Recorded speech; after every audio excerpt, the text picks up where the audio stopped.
Muy buenas tardes, hermanos.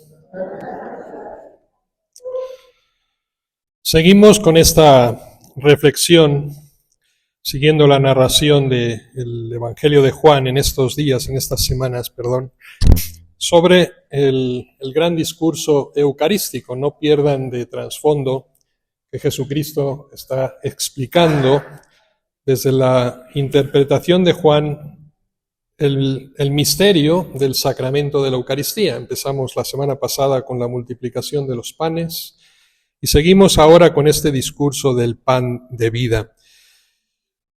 Les invito a que saquemos algunas ideas sobre estas lecturas que acabamos de escuchar, centradas precisamente en el contexto y en esa aplicación sociológica de la Eucaristía, que a veces pasamos tanto por alto, quedándonos simplemente en su dimensión litúrgica y celebrativa.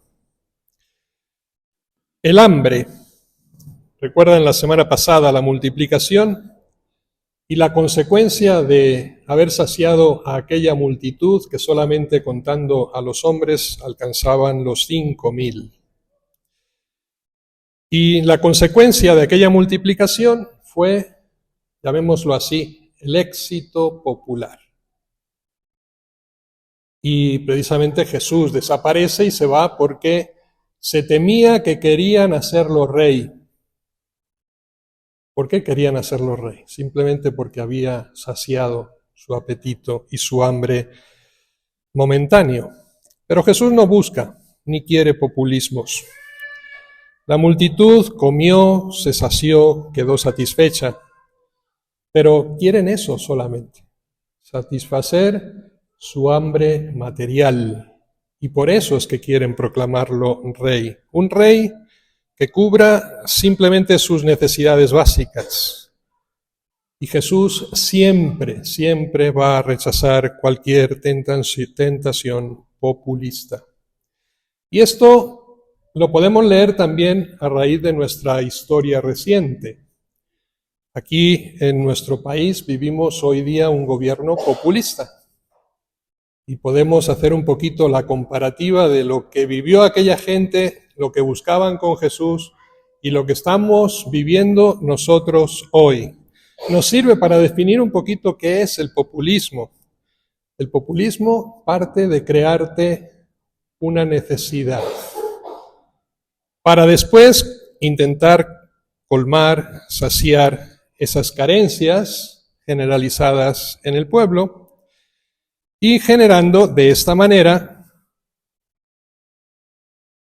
un clientelismo y una dependencia del sistema a través de lo que hoy conocemos aquí como beneficios sociales. Pero claro, primero te ha quitado aquello a lo que tú tenías derecho, esa satisfacción en el sistema de salud, en el sistema educativo, esa falta de oportunidades laborales, etcétera, y después te las quiere paliar de forma inmediata. Jesús rechaza cualquier tentación de este tipo, y su misión no va a ser simplemente la de dar de comer al hambriento, no, esa es obra de misericordia que después nos propone a nosotros, sino que más bien, y lo vamos a analizar un poquito más tarde, despertar el hambre de los satisfechos. Van a ver qué contraste entre las dos cosas. Viene al mundo para descubrir al hombre precisamente su vocación de libertad, lo contrario de lo que pretende el populismo, la dependencia. Jesús propone la libertad. Vamos a hacer una mirada simplemente rápida a la experiencia del pueblo de Israel en el desierto que acabamos de escuchar en la lectura del Éxodo. El pueblo de Israel emprende la aventura de la libertad, guiados por Moisés. Pero no todos buscan libertad, asumiendo también el empeño de la responsabilidad. Y ahí es donde viene el error. Recuerden la frase bíblica, añoran los ajos y las cebollas que comían en Egipto, menospreciando así la libertad a la que Jesús y Dios les quería conducir. Cuidado, el desierto sí es un lugar de prueba, de intimidad del hombre con Dios, de soledad precisamente en el momento de la decisión. Una decisión en la que está en juego tu libertad o tu esclavitud y tu dependencia. Populista. Yo recuerdo, simplemente a modo de ejemplo, para traer un caso un poquito más actual que el nuestro, que aquel del éxodo de Egipto, yo tuve la oportunidad de viajar a Polonia y a Kaliningrado, en Rusia, en principios del año 89. Justo ustedes recordarán que en ese año cayó el muro de Berlín y se deshizo prácticamente toda aquella cúpula de la Unión de Repúblicas Socialistas Soviéticas. Y después tuve oportunidad de volver en el año 93, después de la caída del muro de Berlín. ¿Y saben cuál fue mi gran sorpresa? Yo no me sorprendí de las carencias que había, por ejemplo, en Polonia antes de la caída del muro. Me sorprendió muchísimo más la añoranza que tenían los polacos después de la caída del muro. Porque te decían, es que antes teníamos los servicios básicos pagados. No tenías que pagar luz, no tenías que pagar agua, no tenías que pagar. Y ahora sí, claro, de pronto Polonia se vio inmersa en una Europa occidental consumista, ¿no? En la que si no trabajas no comes. Y venían de un régimen comunista en el que el gobierno te daba lo básico, pero no podías desarrollarte más que eso. Y lo curioso es que añoraban lo antiguo. Les pasó igual al pueblo de Israel. ¿Y no nos está pasando un poquito también a nosotros los mexicanos hoy día? Nos quejamos todo el día de lo que tenemos, pero volvemos a apoyar para seguir teniéndolo. ¿Dónde está el cambio? Está en nuestro corazón, está en nuestra mentalidad. ¿Qué es lo que queremos? Libertad, claro, implica tu responsabilidad para conseguirla y no el sometimiento. El maná, manjú, que decía, son dos palabras, ¿sí? En hebreo. ¿Qué es esto? Es lo que se cuestionaban, ¿no? Cuando veían aquel maná, las codornices, el agua, son el símbolo de la providencia de Dios que nunca va a faltar en nuestra vida. No fue Moisés el que les dio el pan del cielo, fue mi Padre el que les dio el pan del cielo. Aquí hay un error cuando interpretamos ese pan del cielo, porque enseguida queremos atribuirnos nosotros el mérito, olvidándonos del sentido providencial divino. Moisés nos dio el pan. No, Moisés no dio nada. Moisés fue simplemente el instrumento de Dios para solicitar aquella ayuda divina, como lo somos hoy también nosotros en el mundo. El pan de vida no solo sacia el hambre, ese sustento diario de la vida, sino que da sentido a la propia vida. Esta es la profundidad de lo que Jesucristo nos está comunicando. Trabajemos no por el pan que perece, sino por aquel que perdura hasta la vida eterna, nos dice. Los bienes del mundo, en ese sentido, el fruto de nuestro trabajo diario, además de su utilidad inmediata, tenemos que darnos cuenta de que tiene un sentido de trascendencia impresionante. Pero todo depende de cómo nosotros lo hagamos. Puede servir para especular, para explotar, para crear discordia, para crear enfrentamiento, para crear polarización en medio de los hombres, o también puede servir de buena manera para distribuir y para compartir. Depende del posicionamiento que cada uno tome. Sirve sobre todo para dar sentido humano a la convivencia social. Hay dos modos de vivir, o acaparando o repartiendo, o compartiendo o compitiendo con los demás. ¿En qué lado de la historia nosotros nos posicionamos? Y no solamente a nivel social, sino a nivel personal, cada uno de nosotros. ¿Dónde estamos? Hambre. El hombre tiene hambre y Dios sacia esa hambre, no solamente material, sino sobre todo esa hambre de vida eterna. Y por eso busca el hombre a Dios. Por eso buscamos a Dios. El verbo buscar en el Evangelio de Juan de manera particular es importantísimo. Me buscáis, dice hoy el texto del Evangelio, no porque hayan visto ustedes signos, sino porque comieron pan de gratis. Me buscáis. Es un verbo clave, es un verbo estructural. El Padre busca verdaderos adoradores en espíritu y en verdad. El Hijo, Jesús, busca no la propia gloria, sino la gloria y la voluntad del Padre, hacerla realidad. Los judíos buscan a Jesús, ¿para qué? Para matarlo. Los discípulos lo buscan, ¿para qué? Para estar con Él, para seguirle. Distintas actitudes, pero siempre aparece el mismo verbo, buscar. ¿Sabrían ustedes decirme en este momento cuál es la primera palabra que recoge el Evangelio en boca de Jesús? Difícil, ¿verdad? Darash, darash. La primera vez que pronuncia una palabra Jesús recogida en el Evangelio es después del bautismo de Juan Bautista, cuando le sigue Juan y Andrés, y Jesucristo se vuelve y dice, ¿qué buscan?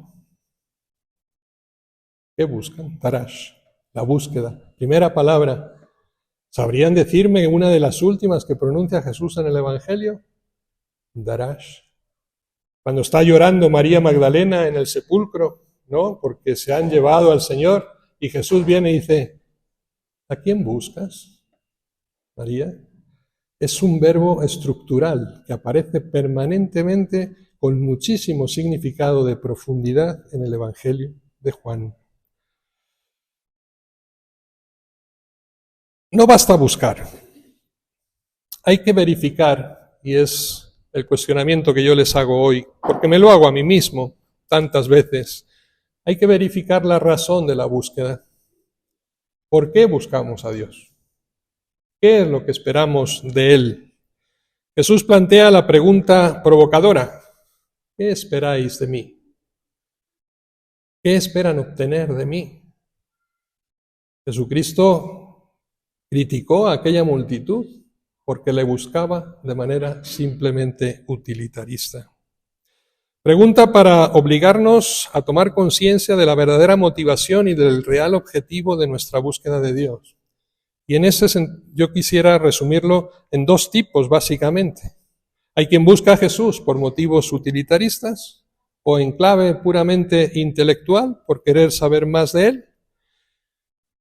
Hay quien simplemente se busca a sí mismo en Dios y su propia satisfacción. O hay también, por otra parte, aquellos que lo buscan porque quieren hacerle el centro de su vida, lo buscan en clave existencial, no utilitarista, porque no saben vivir sin Él.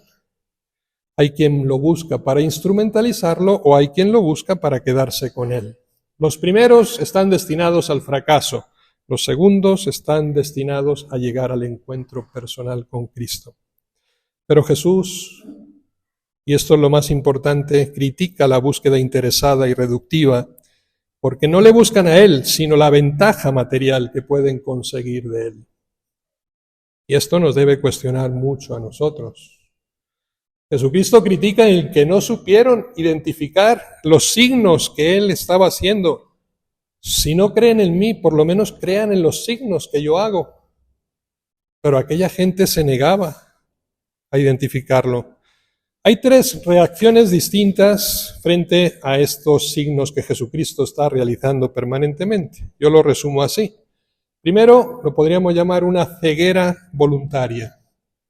Ceguera voluntaria, es decir, es una negación expresa de los signos que ven. Es la postura típica del fariseo. Un fariseo que rechaza verlo y sacar consecuencias de aquello que están viendo. Recuerden el ciego de nacimiento, cuando queda curado cerca del templo y lo traen los fariseos para juzgarlo, es decir, a ver qué es lo que ha pasado contigo. Y terminan simplemente concluyendo, en pecado naciste tú y tus padres, y los expulsaron del templo. No aceptaron el milagro, que decía mucho más simplemente de la ceguera temporal. La resurrección de Lázaro. ¿Cuál fue la consecuencia de estos ciegos voluntarios? Cuando vieron que Lázaro había resucitado, personaje famoso, influyente en Jerusalén, amigo de tantos de aquellos sabios, escribas, fariseos, ¿cuál fue la deducción? Matémosle también a él, porque muchos, ¿no?, se iban sumando al seguimiento de Cristo por razón de aquella resurrección de entre los muertos. ceguera voluntaria, primera posición. Una miopía, la miopía no es ceguera, pero nos desenfoca, ¿no? Conforme pasamos los años tenemos que ponernos lentes, no nos queda de otra. Significa quedarse en la materialidad del signo y no ver su significado. Ver el efecto, pero no analizar la causa. Ahí es el caso de la multitud, la multiplicación de los panes que nos llevó al Evangelio precisamente que ahorita estamos contemplando. Siguieron a Jesús porque les daba de comer gratis, no hay otro. Hay un proverbio chino que dice, si señalas con el dedo al cielo, el tonto se queda mirando el dedo. ¿Ya? Esto es lo que hacen los miopes. Y esto es lo que hacemos tantos cristianos hoy día en el mundo. Nos quedamos mirando el dedo, pero no vemos el cielo. Nos quedamos simplemente en el hecho material, en la multiplicación de los panes, pero no vemos el significado profundo de lo que Jesucristo nos está diciendo a través de él. La implicancia que esto tiene. Y hay una tercera mirada, que yo llamo penetrante, reflexiva, ¿sí? Fruto de una profunda vida interior. Cuando somos capaces de penetrar la realidad y el verdadero valor de las cosas, va más allá del signo. Y para captar su significado profundo, su secreto escondido, que no es otro que la propia identidad de Jesucristo, el Mesías, el Hijo de Dios vivo en medio de nosotros. ¿Recuerdan las bodas de Caná? Ahí lo vemos claramente, el primer milagro expreso de Jesús, la transformación del agua en vino, también todo un símbolo eucarístico. Y dice el Evangelio, manifestó su gloria y creció la fe de sus discípulos en él. No se quedaron simplemente en la alegría del vino, de la boda, no. Se dieron cuenta de que había algo mucho más profundo detrás de ese signo, un signo salvador. La gente acudía a él porque tenía hambre, nos damos cuenta. Y el problema del hombre de hoy es que, aquí viene la paradoja, ya no tiene hambre. Hoy en la sociedad ya no hay hambre. Y quizá el gran milagro que nos va a manifestar Jesús va a ser este. No la multiplicación de los panes, sino la multiplicación del hambre de Dios. La sed de Dios, del Dios vivo. El problema de hoy, como digo, por tanto, es que ya la humanidad no tiene hambre. El drama es que el hombre se siente tan saciado y tan satisfecho con todo. Es verdad aquel famoso dicho de Santo Tomás de Aquino que decía, el estómago vacío no tiene orejas. Y no vayas a decirle muchas palabras al pobre, dale de comer, por favor, porque no es capaz de escucharte si no. Pero yo digo que es todavía una verdad mayor. El vientre atiborrado nos hace obtusos y somnolientos. Aquí está la paradoja grande. Morimos de hambre porque tenemos la tripa llena. Y esto nos ha producido una gran anorexia espiritual. Anorexia espiritual. Decíamos al principio que la misión no es tanto dar de comer al hambriento como despertar el hambre de los satisfechos. Y esta es la cuestión. El hombre de hoy no tiene más hambre de verdad y crea sus propias verdades, con minúscula. Y esto lleva a poder vivir en la abundancia al tiempo que estar verdaderamente insatisfechos de todo lo que se tiene. Y Jesucristo frente a esto nos dice, no solo de pan vive el hombre, sino de toda palabra que sale de la boca de Dios. El hombre es constitutivamente hambre, y un hambre insaciable. Tienes más y más quieres, es curioso. Nunca te sacias. Siempre buscas más en todos los planos de la vida, en el ámbito material, en el ámbito económico, en el ámbito afectivo. Pero la pregunta profunda que yo me hago, ¿y por qué no se da el mismo efecto en la espiritualidad? ¿Por qué no tenemos más hambre de Dios? ¿Será que vivimos tan satisfechos en todo que ya nos hemos olvidado de lo fundamental?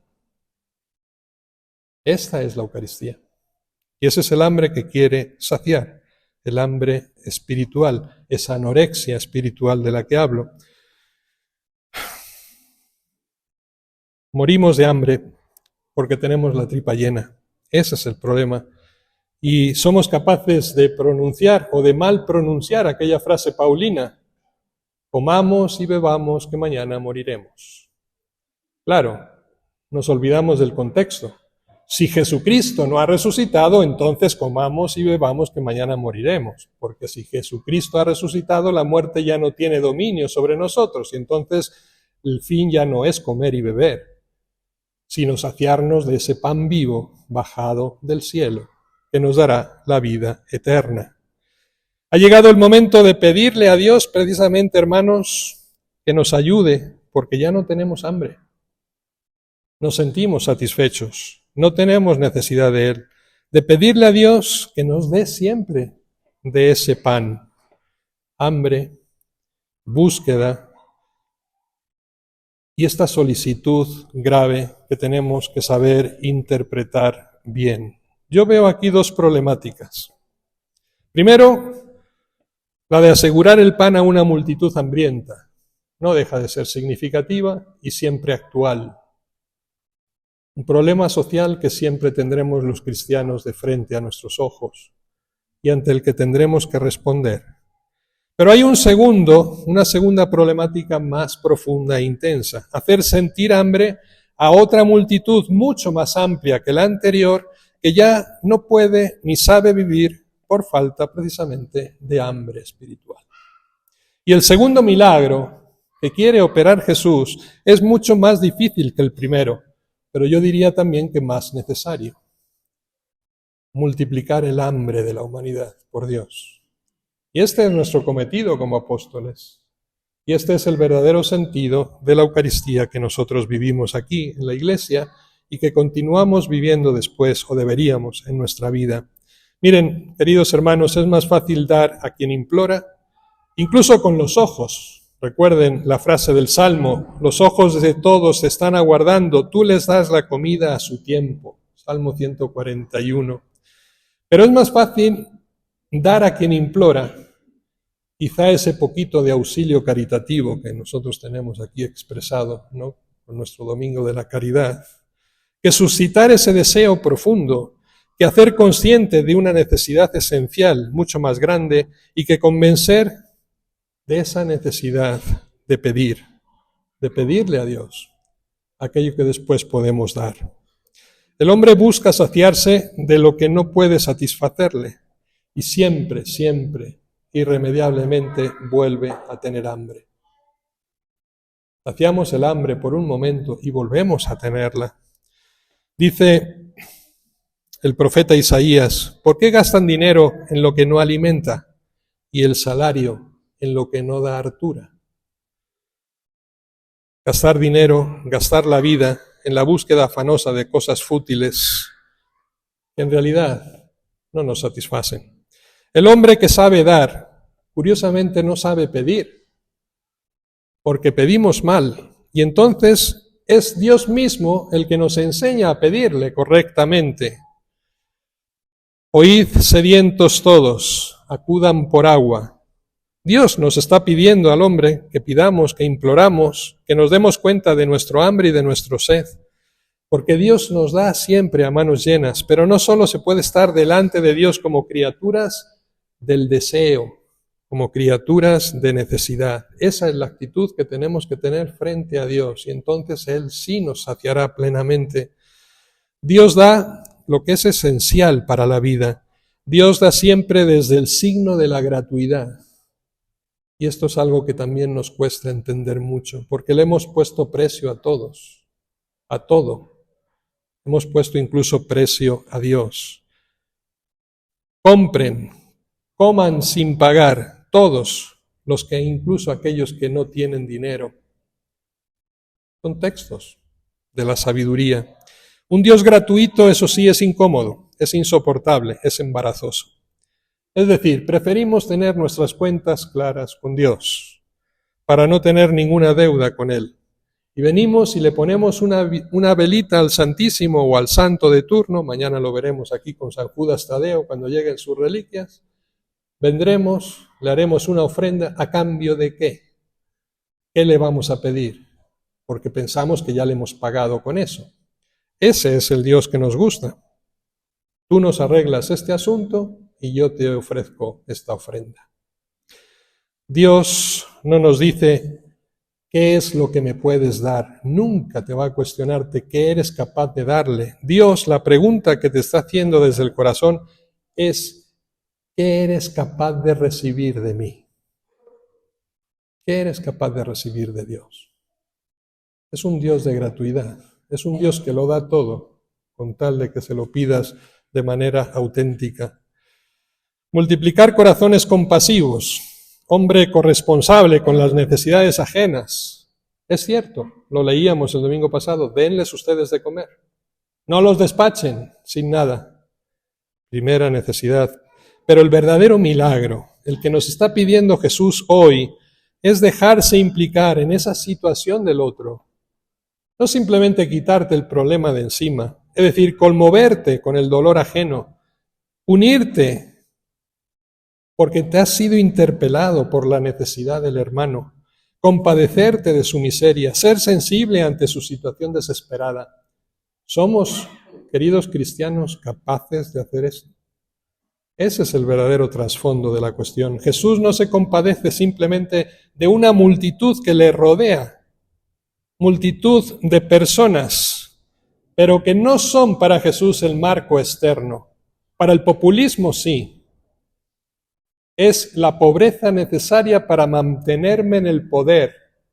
Pero Jesús lo que hace es coger esta multitud y ponerla en el centro de la atención, darle toda su importancia y su relevancia y sentirme yo como instrumento para ellos. No son ellos el instrumento para mí.